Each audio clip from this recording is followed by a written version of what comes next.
Hello again, friends and loyal WulffPack members. Chaos here, and welcome back to Elite Dangerous Beyond.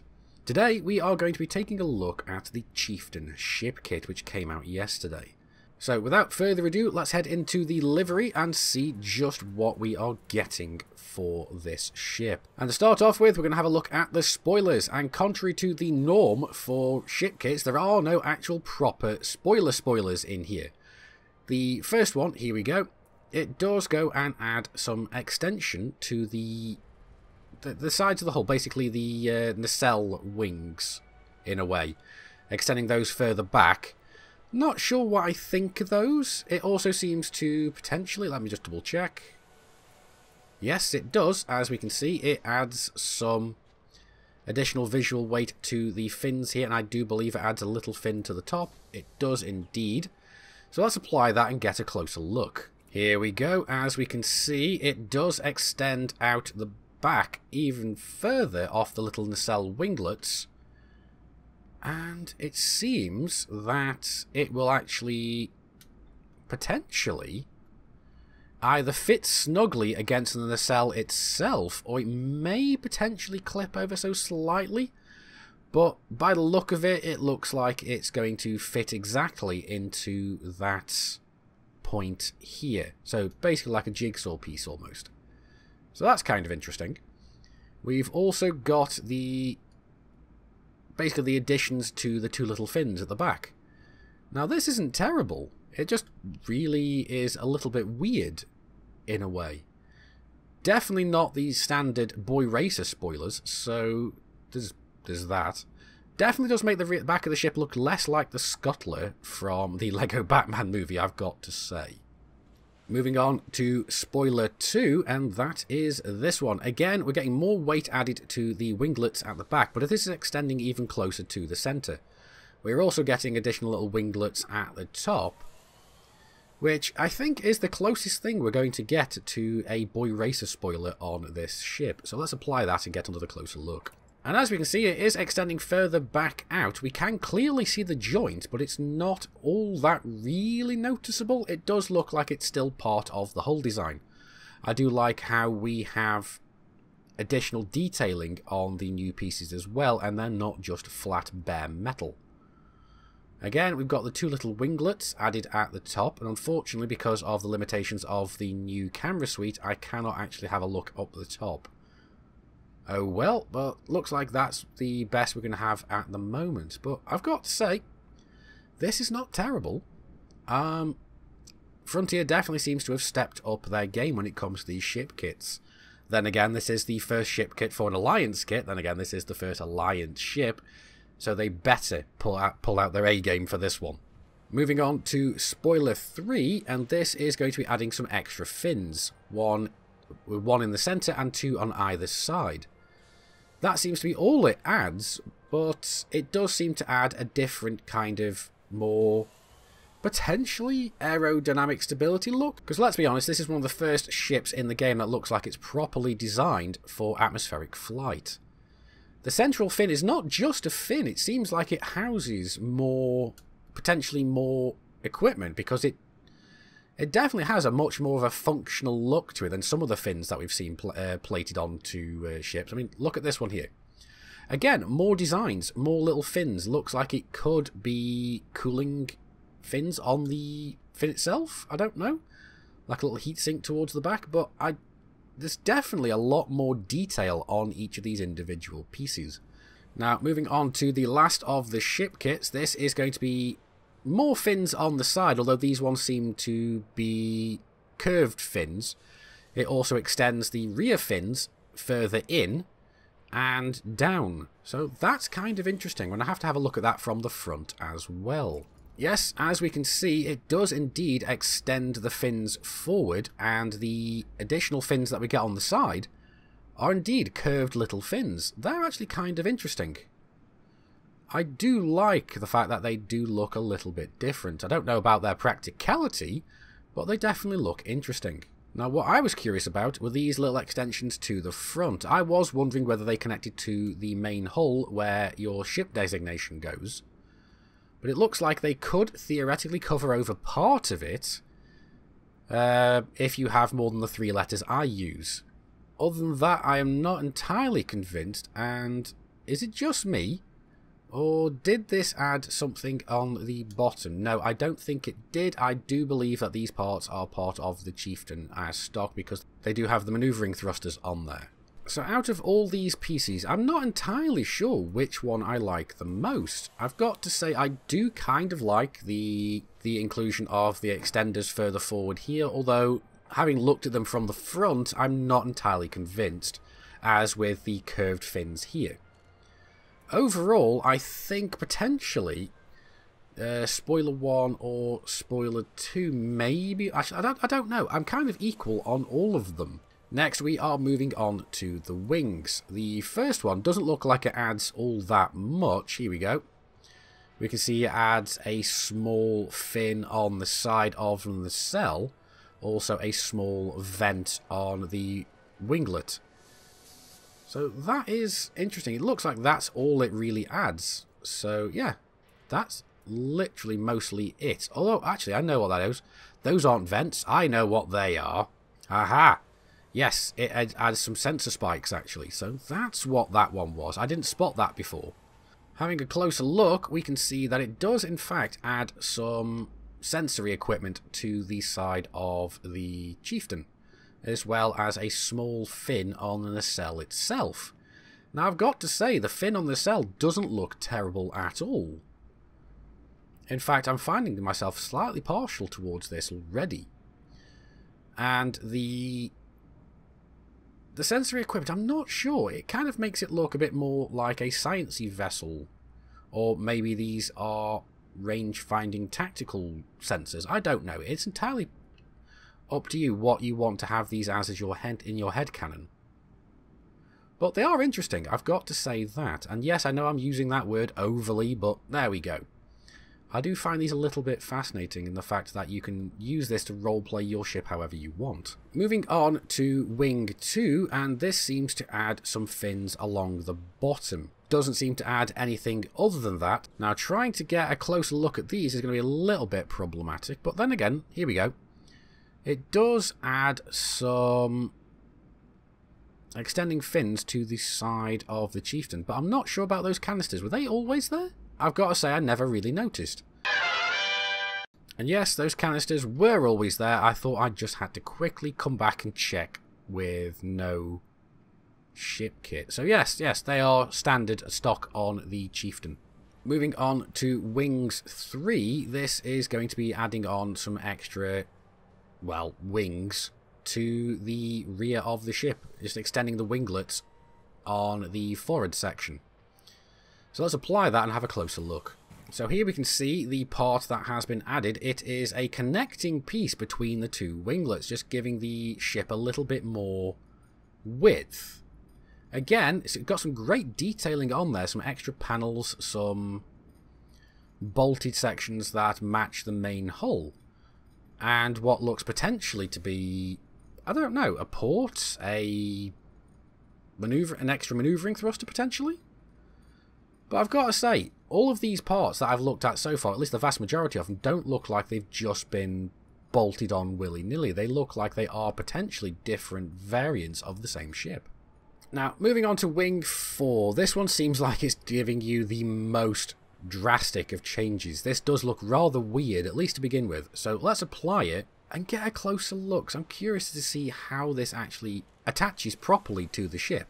And here we go. We have the additional wing that is attached. Ah, that's how it attaches. It actually goes from the front nacelle, sweeps back and attaches to the second winglet, the rear winglet, and the hull. That's kind of interesting. I wasn't expecting it to connect in such a way. Looking at it from the livery screen, it looked like it was almost freestanding and just connected to the front nacelle. Thankfully, that's not the case, and that's not actually kind of terrible. It completely changes the aesthetic of the ship in a way, because it's no longer just separate nacelles and winglets. It attaches them together. It almost looks like it's bracing them up to make the ship sturdier. Not sure what I think about it, but it's... Again, I've got to say that the attention to detail on them and the added details, the vents and the surface details are really, really good on this particular kit. Though I've got to say that this piece does actually cover over one of the positional thrusters, so that's a bit of an issue. There's going to be some clippage when it comes to firing off your maneuvering thrusters. So out of all of the wings, again, I'm kind of undecided. I do like the additional sensor pylons on the wings that I like, as well as the very subtle little fin there. I also like the lower fins. Then again, I also like Wing 3. Wing 4 is the most dramatic change to the ship. But again, the clippage of the... well, not the clippage, but the fact that it is directly over one of the maneuvering thrusters on the wing is a little bit of an oversight. And when that fires off, that will clip through the piece. Overall, I'm not sure which one I like, but we'll come back to that and see what I choose in the end. And last but by no means least, we're going to be having a look at the bumpers. First of all, we have bumper 1, which adds some extra fins below the main retro thrusters. And it does follow the lines of the ship quite nicely, in fact. That's not displeasing to the eye at all, at least for me. But let's apply it and have a bit of a closer look. Now that does actually angle downwards a lot more than I was originally expecting it to, but it does follow the lines of the ship quite nicely. Again, it's got a good amount of surface detail, although it just looks like standard panelling. They've even added a little void so that one of the air intakes isn't completely covered, so that is some serious attention to detail, which makes me wonder why there wasn't a void added to the wing section that we saw earlier. Moving on to bumper 2, and wow, I've got to say I am not a fan of this one already. First of all, why would we have these attached to the ship in the first place? These parts just seem to serve no purpose whatsoever. And B, they seem to be either slightly different. It looks like they've been green screened on. Really, not a big fan of these pieces at all. Your mileage may vary, but I'm not a big fan of these ones at all. But either way, let's add them on and have a bit of a closer look. Maybe my mind will be changed. Looking at the ship from a different angle, it does kind of flow with the lines of the ship somewhat. But I've got to say that it's still... this is the one piece that I've seen so far that just feels like it's bolted on for no reason. It does potentially make it look a little sleeker, though it does kind of make it look like it wants to be Sonic the Hedgehog in a way. Overall, this is like one of the one pieces of this kit that I do find truly baffling. I'm not sure why it's been added. Maybe it was just maybe it's just a filler piece. I don't know. But overall, it's got some nice details on it, but it just feels like it's in totally the wrong place. Moving on to bumper 3, and that is some additional sensor pylons at the front of the ship. The only issue I've got with the positioning of these ones is they look great, and you'll probably see them quite nicely from the cockpit. The only issue I've got is when you fire the reverse thrusters, the main reverse thrusters, the main retro rockets here, are going to be basically cooking your sensor arrays. The position just feels a little bit weird.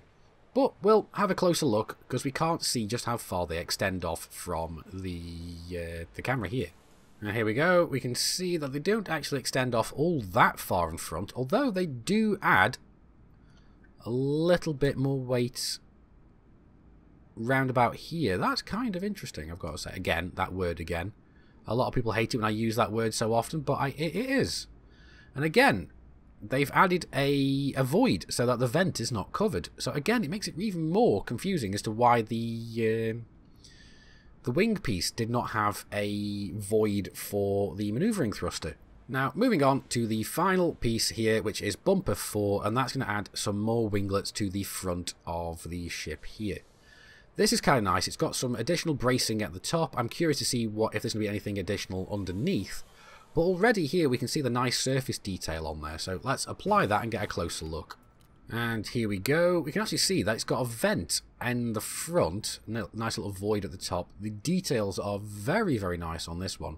Some recesses, and it does follow. Just look at that, the hull lines of the ship, the plate lines, it follows really, really nicely. So again, I reiterate that Frontier really seems to have stepped up their game on this one. And it does look like they've got some extra parts added on the bottom with what looks like a void for potentially a maneuvering thruster. So that is kind of awesome. I do like that. Again, from the top, it's... well, depending on the angle, it may cover over your ship nameplate a little bit, depending on the angle. So if you're flying in from behind, it's going to be a bastard to see the name. But other than that, I don't see any issues with this one at all. Now, something that bugged me with one of the previous ship kits that incorporated some of these kind of sensor spikes was that when you change the colour of the ship, the entire sensor array would change colour as well, even the extended pylons here. So we're going to go and have a look at the different paint jobs of the ship. Unfortunately, we've only currently got solid block colours available, so we're not going to see anything too spectacular here just yet. But let's have a look and see just how they change. So the darker sections, the black sections, do remain black, which is good. That's how that should be, because that really, really got on my nerves before. But overall, I've got to say, Frontier definitely stepped up their game on this one in almost every respect. Now, as for my currently preferred setup, I have actually gone for spoiler 1, just because it adds some extra supportive looking weight on the inside of the rear fins, as well as the smaller fin on the outside. I did kind of like Wing 2 because the extension at the back continued up to the centre. The only issue I had with that, though, is it only had a small little winglet on the edge here, which kind of looked like it would just fall off at any given time. So that's why we've gone with this one, because I don't like the additional little fins for no reason whatsoever. Next, we've gone for Wings 3, so that's just added a small extension to the rear nacelle winglet there. Again, making it look a little sturdier, and potentially maybe more aerodynamic, dare I say it? Maybe it looks like it generates a bit more lift, I'm not sure. I'm probably going to get ripped in the comments for this, but oh well. And Bumper 4 is the same extension to the front of the winglet, just because I like things looking uniform. So there we go, those are my thoughts on the Chieftain ship kit, and as we have right here, you can see my preferred setup right now. Yes, it does change the silhouette of the ship ever so slightly, but I do like the extra bracing look that it gives. It just looks like it's more structurally sound with the extensions to the winglets. Again, as always, your views on this may vary, but I do kind of like this setup. I do like the sensor spikes at the front as well, but I just like these that little bit more. As always, let me know in the comments what you think about this kit, whether you're going to get it, whether you're not, whether you wouldn't touch it with a 10-foot cattle prod, or whether you agree with me that Frontier seems to have stepped up their game with this particular ship kit. Like I said, let me know in the comments and I'll do my level best to get back to as many of you as I can. I do enjoy reading the comments. Well, that's going to be it for this video. I do hope you guys and girls have enjoyed it. Like the video if you liked it, dislike it if you didn't. You can also come and join our community on Facebook or Inara. Links are going to be in the video description, as well as our Discord channel. But I've been Commander Chaos Wolf from Sci-Fi Gaming. You guys, as always, have been epic. I will see you soon. And until next time, keep flying and stay shiny.